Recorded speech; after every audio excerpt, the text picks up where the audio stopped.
allegiance to the flag of the United States of America and to the republic for which it stands, one nation, under God, indivisible, with liberty and justice for all. Okay, the first item up is the approval of the regular minutes of the April 5, 2021 meeting. Can I have a motion? Move to approve the minutes of October 5th, 2021. Second. Is there any changes by anybody? Forgot to ask Just first. one. Hurt my feelings.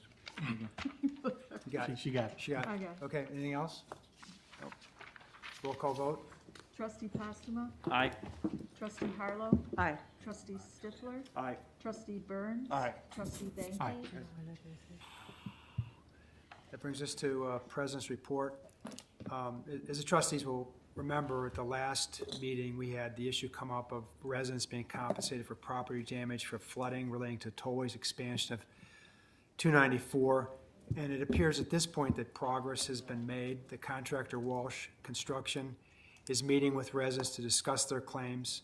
And of course, until residents actually receive compensation for their losses, the village will continue to work with residents to receive that compensation. But it looks at this point as though things are moving in the right direction. As residents may have noticed, the paving has finally started this morning on Chicago Avenue and should be completed by tomorrow. I also understand that work on 8th Street is nearing completion as well. Tonight's agenda includes a levy resolution as part of a two-step process relating to property taxes. The village is required to pass a resolution requesting the levy of property tax prior to adopting the annual tax levy, which is done by ordinance that would be considered by the board in November. The proposed village levy includes a modest increase of 1.94%. As a non-home rule community, the village is subject to the property tax extension limitation law, often referred to as a tax cap. The 1.94% increase is determined by using the prior year's consumer price index and adjusting for an increase in the equalized assessed value for new construction that has occurred in the village. The actual dollar amount of the village's proposed tax levy increase is $147,454. This is to fund the use of the village's ongoing operations. Unlike many other communities, the village does not charge property taxes for most of the village's debts. This is because the village has other revenues from other sources besides property taxes that it uses to make debt payments. The library levy is included in the resolution that the trustees will consider. By state statute, the village has no ability to change the library's levy and is required to adopt the levy as approved by the library board.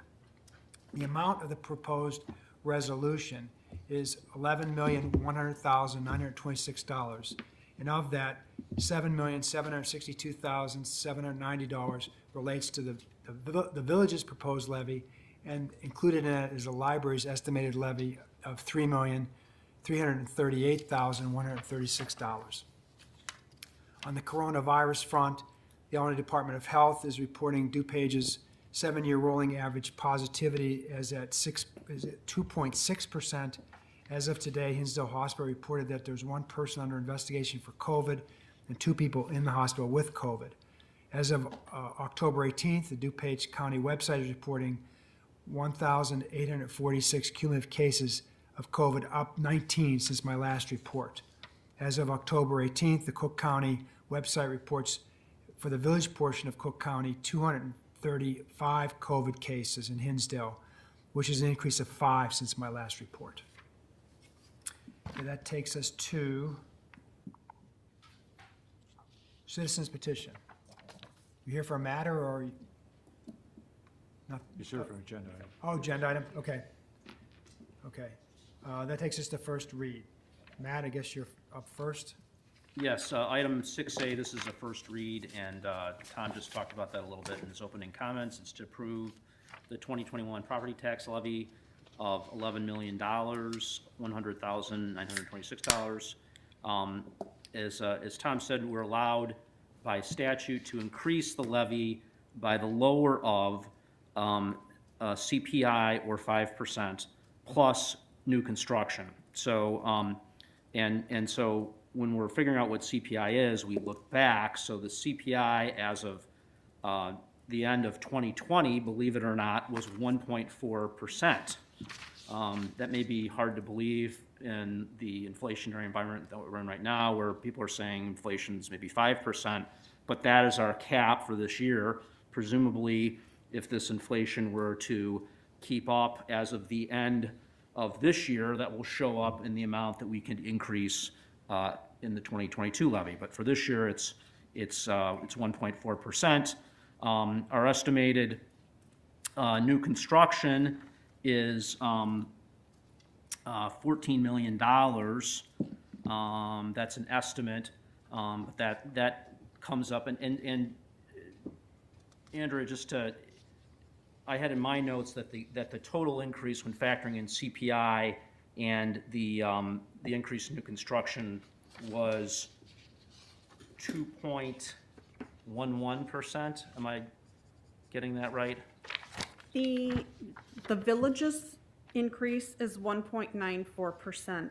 The libraries is 2.11, and the combined increase for the village and the library is 1.99%. 1.99, okay. Where does that show up in our materials? Here, in this paragraph. Okay, I see it. Okay, good.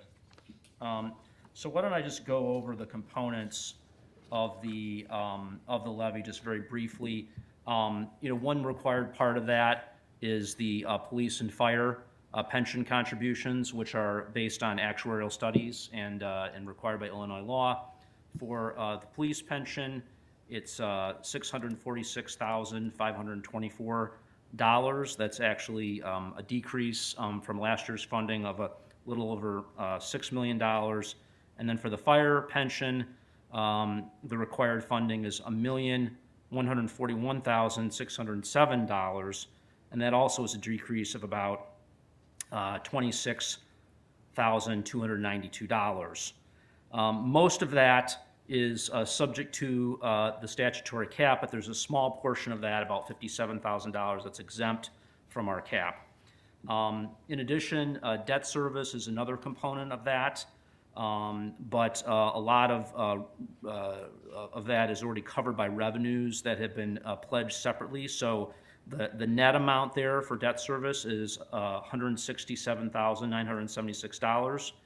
And then the remainder of the amount that can be levied by the village, it's $5,729,629. That's going to be, that amount is going to be for police and for fire. So the net amount is over $11 million.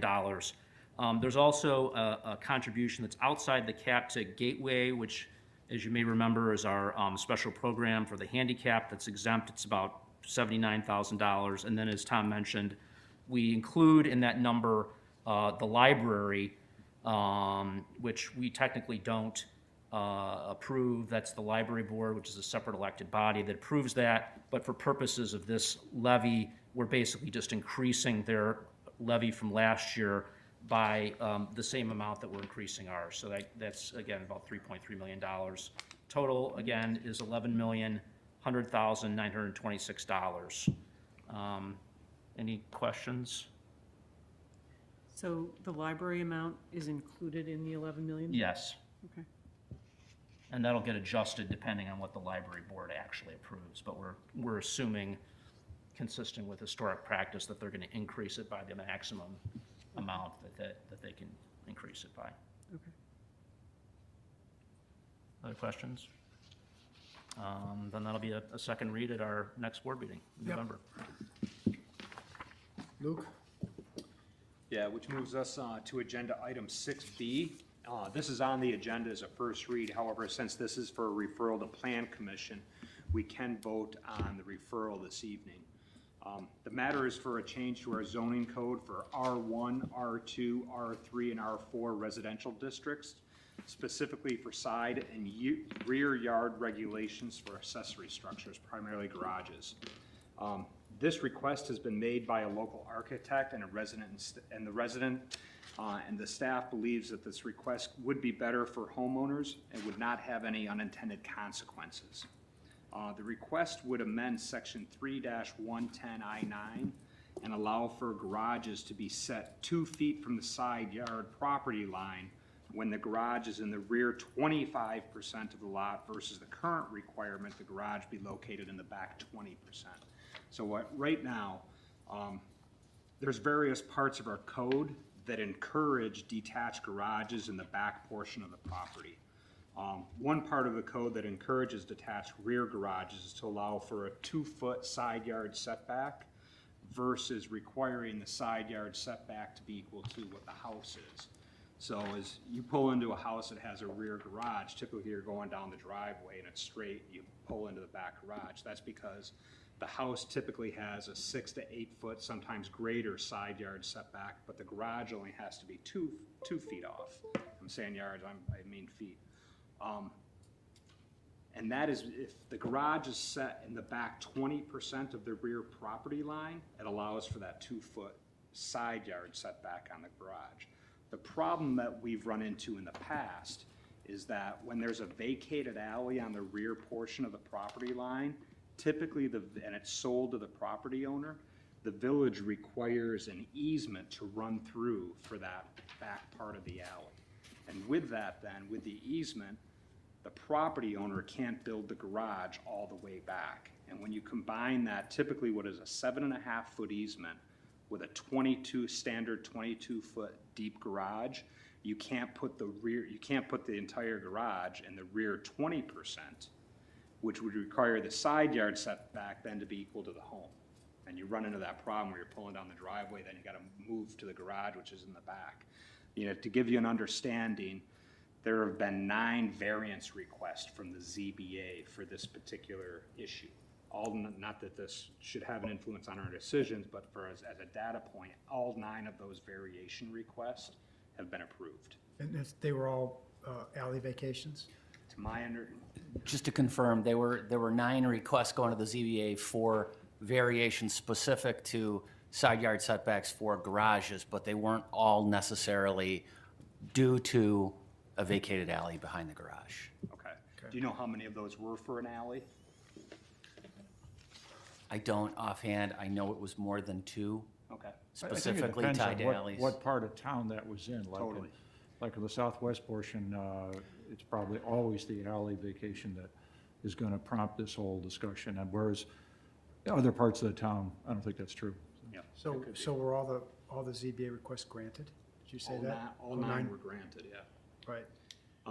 And, you know, before I touch a little bit about this, I would note that in our packet, staff went through and cited 3 examples. They believe that moving this from the current requirement of 20% to 25% would alleviate this problem For the alleys. for the alleys. Right. Okay. And that the entire garage then would have to be in the back 25% of the property. Right. And tonight, we do have a resident that requested this. Is there anything you'd like to add to this? You explained it very clearly, most people can't. Okay. You got it, you nailed it. All right. So the one thought I had is, I mean, I heard about the alley vacation issue, and it made sense to do something to remedy where we have an easement. But when you look at what we're doing here, it's more general than tailored to alley vacations. And with any zoning change, I'm always concerned about unintended consequences, what this means in other cases. I mean, maybe that's not a problem in other cases, but I wonder if we couldn't make it specific to alleys. And one thing you could do is say, in the case where there's an easement on the property resulting from an alley vacation, and in which case you do X. I mean, you could make this specific to alley vacations. It's not now. Right. So I don't know, and Neil, you talked about another area. I don't know whether this is something that, because it was represented to me, this was a problem to address vacating alleys with a resultant easement to the village for people who want to put a garage. This goes beyond it, and as I said, I don't know what that means more generally, but I do think there's a way to make it just applicable to that very situation. I mean, do you have others in mind, or? No, not along those lines. I have a couple other things to say, but I mean. Yeah, so, but it just, so I have no problem with the request as it relates to this resident or other alley vacations, but it's just, as I said, it just changes the number from, 20 feet to 25 feet. Well, 20%. 20% to 25%. And I don't know what that means in other So, areas of the village. 300-foot deep property, you're talking about 15 feet difference. Yeah. So it's, Yeah, can be material. I've run through and tried to think what some of the unintended consequences can be. right, I can't come up with any, but right, but, that's the definition, is an right, unintended but, consequence. right, but what if you, isn't there a way to do this to be specific to alley vacations? There is, we can tailor it more I mean, you tightly. say something like, there's an alley vacation, in which case there is an easement, and then in that situation, this happens. Sure, we'd have to think about what they would do to Yeah, the I mean, ordinance, I hate to have tweak the the language, code, but. kind of like doing a lot of one-offs, but it seems to me if we're gonna do something like this that affects setbacks, I don't know what that means all around the village, so I'd personally feel more comfortable was tailored to this situation. I don't see any reason why we can't. Yeah. There's not. Are there any easements that are greater than that 7.5 feet or greater than 10? Well, our feet? code requires 5, but the problem has been when we vacate that alley and we keep the 5 feet, they can't get that entire garage in that rear 20%. Right. So in our minds, it was an extra few feet. And in most cases, people want that detached garage shoved as far back as they can. Right. Anyway, so we didn't see that as being a big problem, but certainly we can tweak the ordinance and tie that to, those cases where we have an easement present on the property. Yeah. And where you would just envision the measuring that 20%, where that easement ends? I don't know what it looks like yet, but Yeah. we'll give it some thought and come up with And a then Neil, you proposal. had some additional questions? Yeah, there's, this, in the first page of the request for board action, they talk about the fact that the width of the easement being requested would be reduced to 5 feet rather than 7.5 feet. So what happens is, if you buy the alley, but then you still can only put the garage 5 feet off the alley. Now, there's a lot of garages in town where they're 2 foot, 2 foot. They're 2 foot from the back, 2 foot from the side. For some of the smaller lots, that's ideal, because all that area behind the garage is not usable. Right.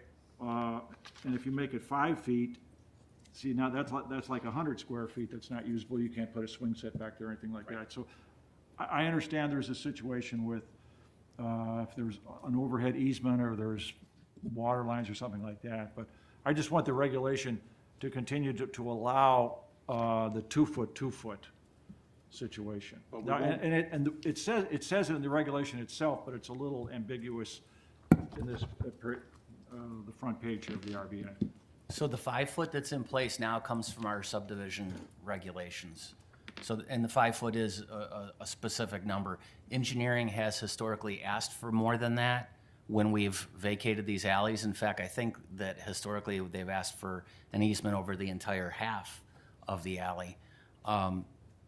In those cases, it's either been because we've had utilities in the alley or we've had overhead lines, within several feet. But we talked about this a little bit, Rob. There's numerous examples in the village of newer homes that have been constructed, tear downs, where they're 2 feet from the back of the, because that makes a big difference.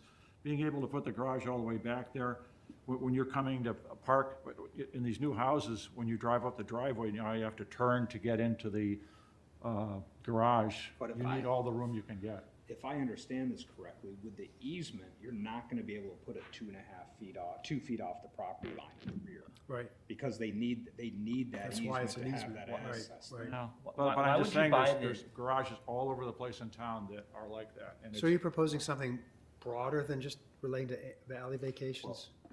Well, actually, the way it's stated here is, in the actual regulation, it says, to maintain an interior side or rear yard in excess of or shall not be required to maintain a interior or rear yard in excess of 2 feet. So it seems like it's okay in the Right, regulation. right. It's just a little confusing, as I'm sure I've confused all of you. Right, but this is a situation where you gotta accommodate the easement, Right. right? And you gotta put the garage as close to the easement you can, and it's deeper into the property. Right, So it should start at where the easement ends, Right. not at the rear property. okay. line. So can you see if you can tailor it? And then with respect to this gentleman's concern, is he waiting for this ordinance to do something specific?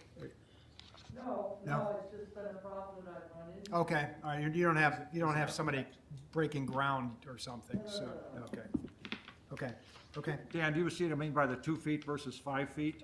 And Yeah. I think in the case if there were no overhead lines or whatever, that would be great, but I think in most cases in alleys, you've got overhead lines.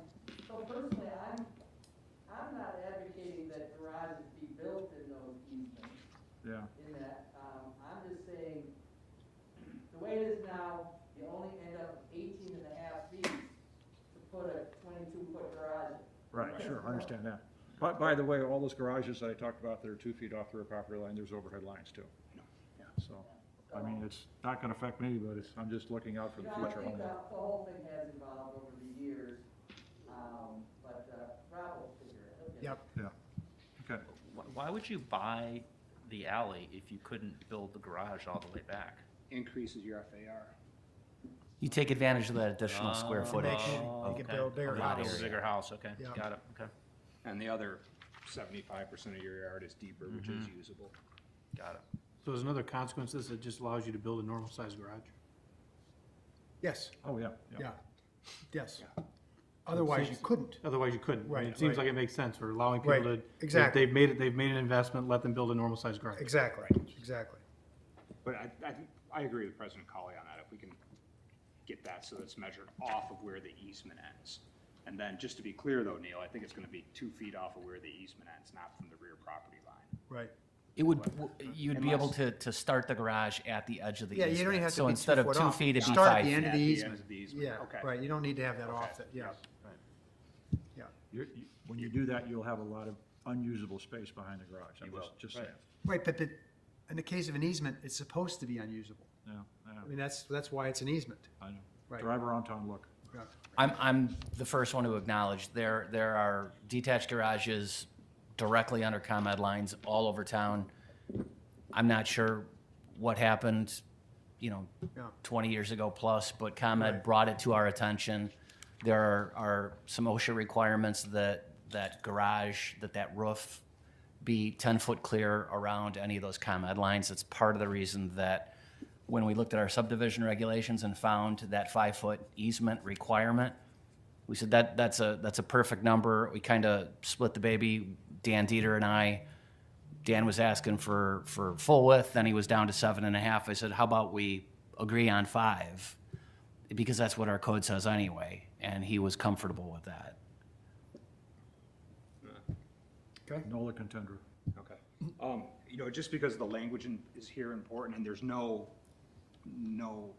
immediate need for this. Sure, we'll bring it back. We'll amend it and Let's bring bring it it back back. as a first read. Absolutely. So everybody gets a chance to review it, and then we'll go for the second read again. Great, Thank you. thank you. Thank you. Which moves us to agenda item 6C.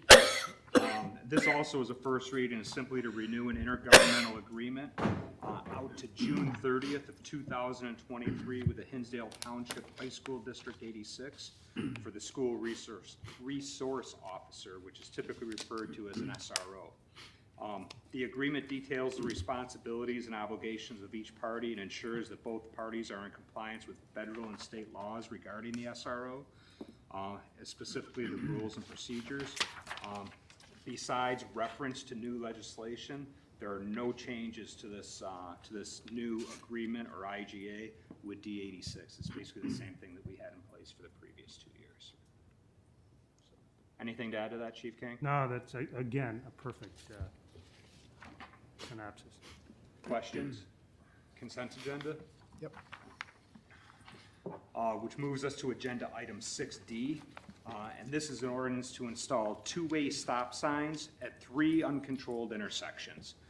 We've addressed this matter several times in the past, to refresh the trustees' memories. It was generally the consensus of the board of, we previously had a lot of uncontrolled intersections within the village. And at least it was my thought, with the proliferation of Uber and Lyft drivers and food delivery, and that there were just a lot of people not paying attention all the time, so it made sense to look at all of the intersections. This ordinance tonight will make it so that there are only 2 uncontrolled intersections within the entire village of Hinsdale. and I'll touch on those in a minute. But the three uncontrolled intersections where the police department is recommending two-way stop signs are at 9th and Thurlow, Bowden and 9th, and then Adams Street and 9th. These, as I mentioned before, these intersections are part of a broader study that was completed by the police department and specifically focusing on the southwest quadrant of the village. Lastly, the fourth one is going to be to convert a current yield intersection to a four-way stop sign. And this is at the corner of Lincoln and Center Street, which is in the northwest quadrant of the village. This change is warranted as there have been 5 collisions at this intersection in the past 12 months. As I mentioned, there will only be two intersections which are uncontrolled, and those are basically in a very remote part of the village, which are accessible by only a few homes, and there is no crash history on those whatsoever. So just at this point, do not believe it's needed to put stop signs up there. So I'd open it up to any questions, or Chief King, anything I missed on that? None. Yeah, so the 9th and Bowden and 9th and Adams, this is right near where I used to live. I mean, there's a 6-block area there. Yep. That is only accessible from the north.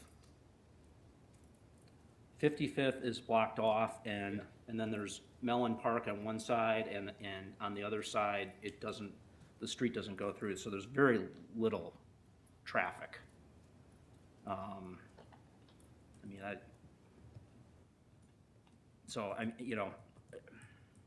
I actually reached out to my old neighbor about this.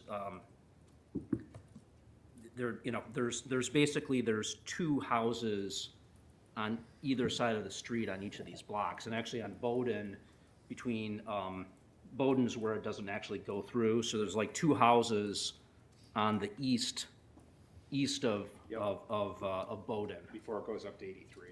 No, this is on the other side. Before it goes, yeah, it doesn't go. Before, there's like a little sidewalk that goes up to Monroe. Okay. Right, Yeah. So there's very little. it's pretty quiet over there. It's pretty quiet. There's very little traffic there. Now, that being said, when I used to, because my driveway was on 9th Street, when I used to turn up on Adams, every once in a while there might be somebody who, would come through and they just assumed that we had to stop. And so for the people who lived there, we just stopped because, does it, I asked my neighbor about this too, like, do we care that there's a stop sign there? I guess not, but there's really not a lot of traffic there. It's not, there's no through traffic at all. And they're small blocks. Again, the only thing I would say about that is, and you mentioned it specifically, you and your neighbors know it's there, but the Ubers that are dropping people off when they're pulling out of there. But there's only don't. 4 houses. That's my point. Yeah. Yeah. It's not. And the sight lines are very good there too. Yeah. Is there any reason not to put a stop sign in? Like I said, I don't know that I care. Yeah. But there just isn't a lot of traffic there. Yeah, because it's always been my thought that if in doubt, put one up. Yeah.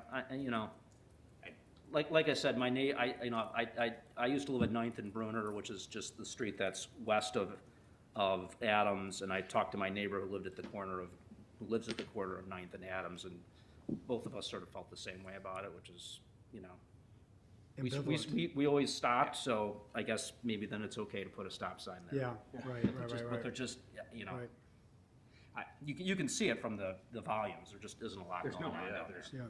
very little. And I agree. I mean, this started in probably about 2 years ago in the northeast quadrant of the village, where just the overwhelming questions that I got were, why don't we have stop signs here? Why don't we have, and the overwhelming response I got from the general community was, we should have stop signs or yield signs at every intersection. Right. So that's kind of what and I pushed totally here for agree. that. Up in that area with, Pierce Park, I totally agree with that. But 9th Street here, it's 2 blocks. Yep. It's not a very, there's very little through traffic there. But like I said, I'm okay Yeah, with it. and I'm deferring to, you know, it's better to put them up than not have them. Are there a lot of kids who live in that neighborhood?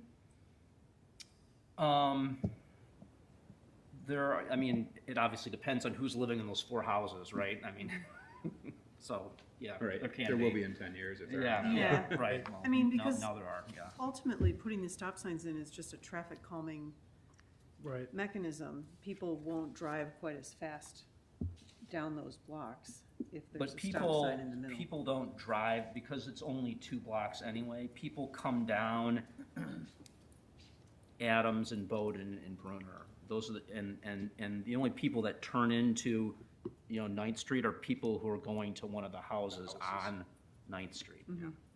It's not, there's no through traffic on Ninth Street right Yeah, I was thinking about more of the delivery, you know, Yeah. the people from outside the neighborhood, not the people who live there, but the ones Luke was referencing. Fair points. Anyway. Okay, Consent agenda for this? yep. Thank you. That's all I got. All right, that takes us to accounts payable. Yes, let me make sure I have the right, I had the bag, and we had to make a change due to a check that was miscut, but once we made that change, the current warrant that's now, was placed on the table today is in order. So move to approve the payment of the accounts payable for the period of October 4, 2021 through October 13, 2021, in the aggregate amount of $1,135,070.70, as set forth on the list provided by the village treasurer, of which a permanent copy is on file with the village clerk. Okay, Second. so because of that change, it changed the amounts that's reflected? Yeah, there was a check where the check didn't match, the amount of the check didn't Okay. match the amount of the invoice, so we just pulled it. Right, so it changed the accounts payable number. That's right. So Okay. then, so the number that in the warrant that's on the table today is less than the one that was in the packet we got on Got Friday. it, got it. Okay, roll call vote? You second? I'd second. Trustee Postuma, Aye? trustee Harlow, Aye. trustee Stifler, Aye. trustee Burns. Aye. Trustee Banky. Aye. Okay, we have 2 items on the consent agenda, 7B and C. Can I have a motion with respect to those 2 items? Motion approve, 7B and 7C. Second? Roll call vote? Trustee Postuma, Aye? trustee Harlow, Aye. trustee Stifler. Aye. Trustee Burns. Aye. Trustee Banky. Aye. There's nothing on for second read. Any discussion items, Kathleen? I have none. Nope. Any staff reports? Nothing? Trustee comments? Nope, no residents here to petition the village. Can I have a motion to adjourn? Move to adjourn. Second. Roll call vote? Trustee Postuma, Aye? trustee Harlow, Aye. trustee Stifler, Aye. trustee Burns. Aye. Trustee Banky. Aye. Thank you. Thank you. Yeah, there's people.